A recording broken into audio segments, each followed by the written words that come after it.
Folks, we have Coach Justin Frye on the 20. He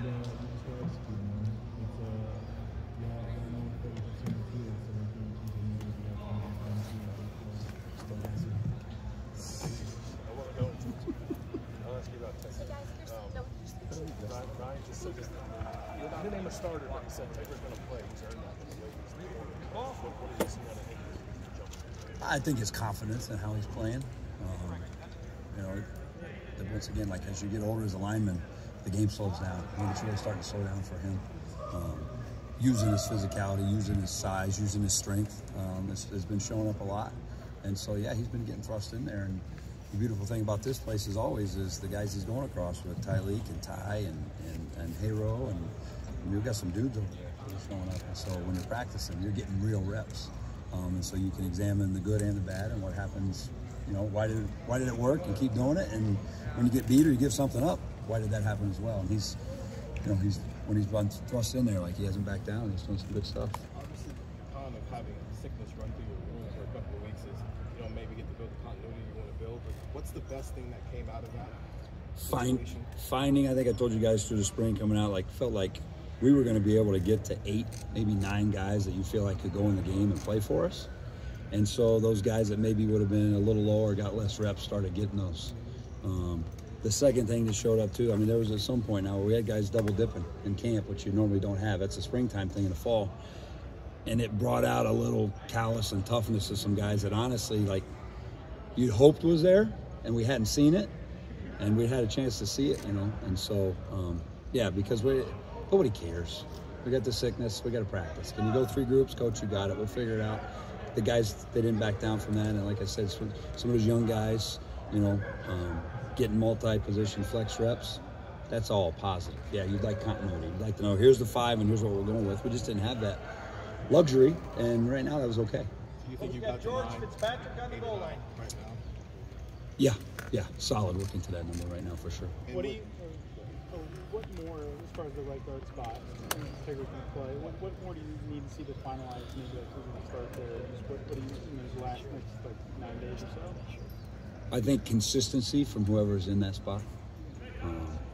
They're riding the roller coaster. Like you do something really well, and then the next play something else shows up, and it's like, ugh, where'd that come from? So getting those out, but then also being able to still throw in Carson and throw in Luke and have Austin slide over and play some stuff too. I mean, that's where I said, you know, back to the original question, like that's really built some confidence, and you know, who can go grab it and hold on and be the guy. But we got a lot of guys that are fighting right there. Just asked Ryan this a week ago. Is the third tackle maybe Tigra? Because you guys have more depth seemingly on the interior than on the edge. Is that off base? How do you view that? Yeah, no, I think but because of the sickness, because of what's going on, I mean, George and Zinue have played their best football of their career since I've been here. So the same deal, so you say you start building depth and looking at those guys, like they've put in real reps and gotten real reps versus real guys to where, I mean, a guy like George, like he's going into year 3. We all want it now. That's maybe not the case all the time. So for him to get those real reps and show up. So no, I think we've built depth at the tackle. Like I said, I'm naming those guys. We've even had Ian Moore's had to run out there and play some 2 reps. Look pretty good for a guy that's not even been here a year. So I think the positive of that has been, you know, it's been visible. How have you seen it from what you guys went through last year, where it felt like you had one of your starting guards was the backup tackle on your back? How different is that this year? What is that feeling like for you to see these guys develop? You know, what a year. Well, I think it's not for me; it's for them. Like those young guys, like you said, like you got a guy like Tegra, like he's put in a lot of time and a lot of work, changed his body, done some stuff. Carson got here at 255, 259, and now he's a 300-pound guy, and he's 12 games starter under his belt, and he's battling and playing and doing some things. So I think for them, when it starts bearing a little fruit of the things that you do tell them when you're coaching, like if you work this technique, you work this fit, you work this communication, then this is going to show, you know. And so from a coaching standpoint, yeah, it feels a lot better when you're not looking around like, oh, hell, you put your right hand down now. Now, like I said, we had the sickness going back around, and it was, hey, just slide out, slide in. Hey, you're gonna 2 platoon and go both guards today. You got it, coach. And that was good for both parties. As a coach, where we can still practice, and then for the kids, getting really good reps that way. How much does it? This year in the state of Sunrise, is there a way you can work that to sort of psychology? I mean, Yeah, Donovan was like, you know, yeah, just flip the calendar of an offensive line unit anywhere. You're going to take the criticism. I think the maturity of these guys is probably what sounded or showed with Donovan. I wasn't over there, but like he had to hold his tongue. Okay, that's our position. That's who we are. That's when you want to coach this position or play this position. Like, you know, you're going to take those. So I think the maturity and the growth of those guys, understanding what they need to do, why they need to do it, is going to pay dividends when we get on the field and start playing in the games. What do you want to see differently next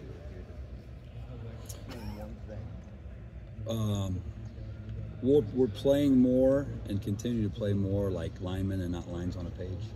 I think as young guys and new guys, you get in, you're kind of like, all right, who do I have? Oh, I got Berm. Okay, I'm going to go get the Berm. Right? Terrible block. No, blocking you. I don't want to block you. You're right. I don't want to block. I want to block him. Right? You can block okay. him even with your banged up. Okay, Gippy. Thanks, guys. But just trying to not screw it up or get there, figuring it out, you know, schematically or whatever.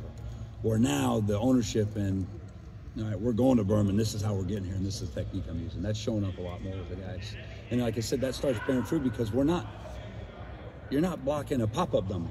Like we do pods, we do individual with Larry's guys, and you got good on good, and it's showing, and that's the positive. You know, to where as a coach now I'm sitting there feeling like, yeah, feeling better about it because we're doing it, and they're doing it because they understand it, and they're not just saying, I'm a line on the page, I got to go block the nose guard. You know, you mentioned Larry's guys.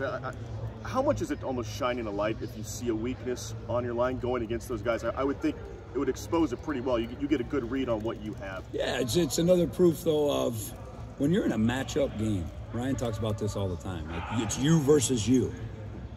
If you don't take the right step, if you don't communicate or get the right fit to the right identification, then really good teams or really good players are going to take advantage of that if you give them something that way. So you're playing you. So for us, to answer your question, yeah.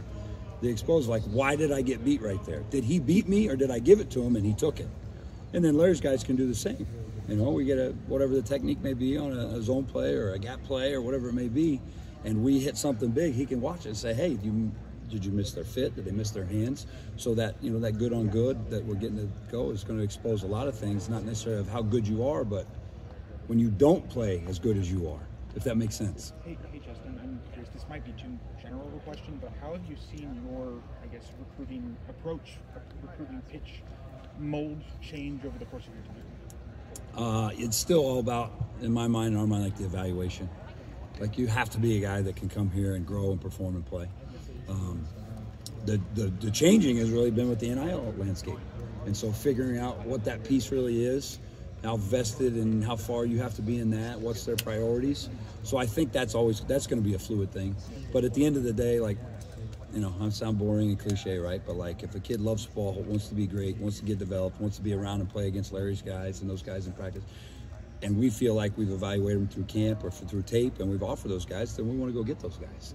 Is that 40? Is that 60? Is that 90? I mean, that's off our evaluation of what we have. So from you know, the game of football hasn't changed. Recruiting changed, yeah, and all that, but you still got to take guys that you can go and develop because that day one ready-made guy in the offensive line set, point them out if you find them for me. You know what I mean? Because they're few and far between. Yeah, you see a roster full with, you know, 5 stars, wide receiver, quarterback, corner, wherever, and it seems like there's been a little bit of a struggle to get those top guys, to secure those top guys. Do you feel like your approach with NIL as a part of it, do you feel like it's working? Do you feel like the pitch that Ohio State yeah, because we're not done yet. I mean, you know, keep your head on the swivel here. I mean, December's a long way away, and the weekend's coming up soon, and, you know, where guys are, where they're getting recruited, what position they're for. I mean, that's what we have to do. That's my job. That's coach's job as we go together, is like evaluating guys that we feel can come here and develop and play and help us to continue to win.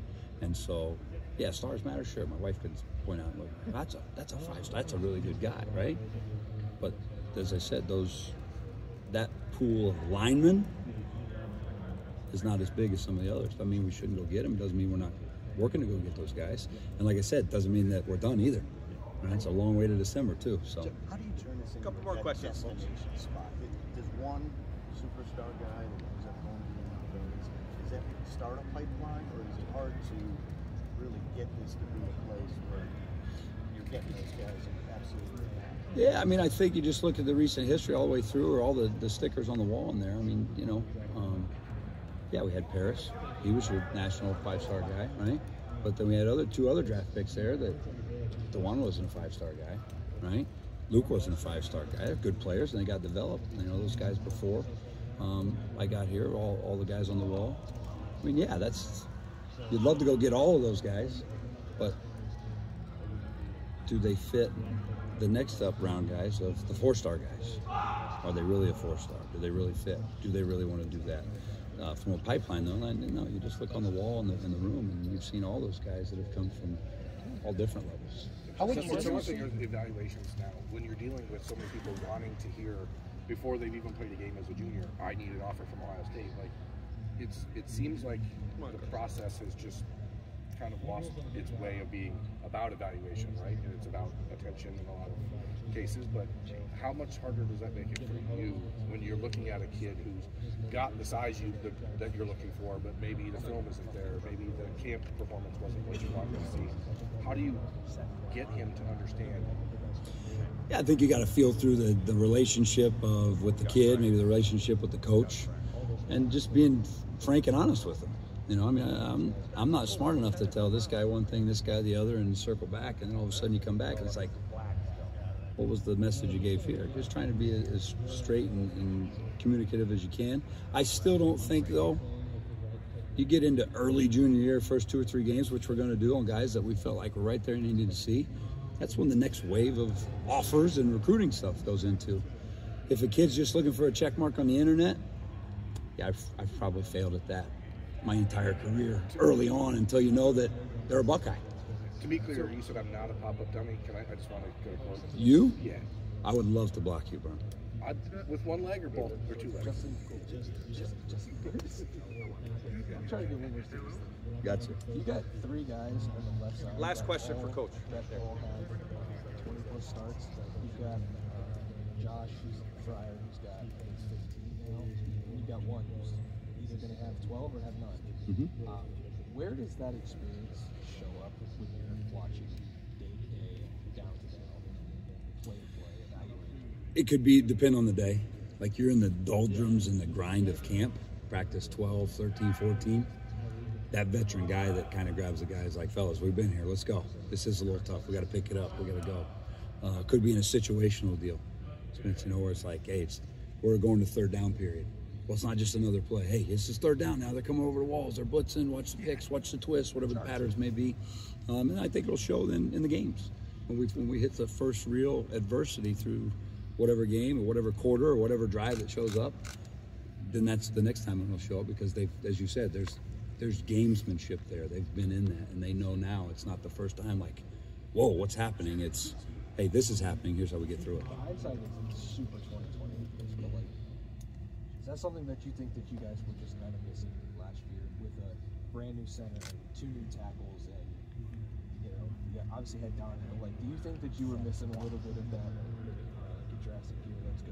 Yeah, you just a veteran experienced guys. You know, I mean, you had Matt there who played a lot of ball. You had Donnie who was coming into it, but then yeah, you're replacing with 3 new guys. You know, one coming from across the country, and the other 2 guys that were coming into it. So yeah, I mean, experience helps a ton. And what's experience? You just said it. I've started this many games, which means he's played this many 1,000 reps. I've started this many games. I've had this many reps in the red zone, or this many in whatever situation it may be.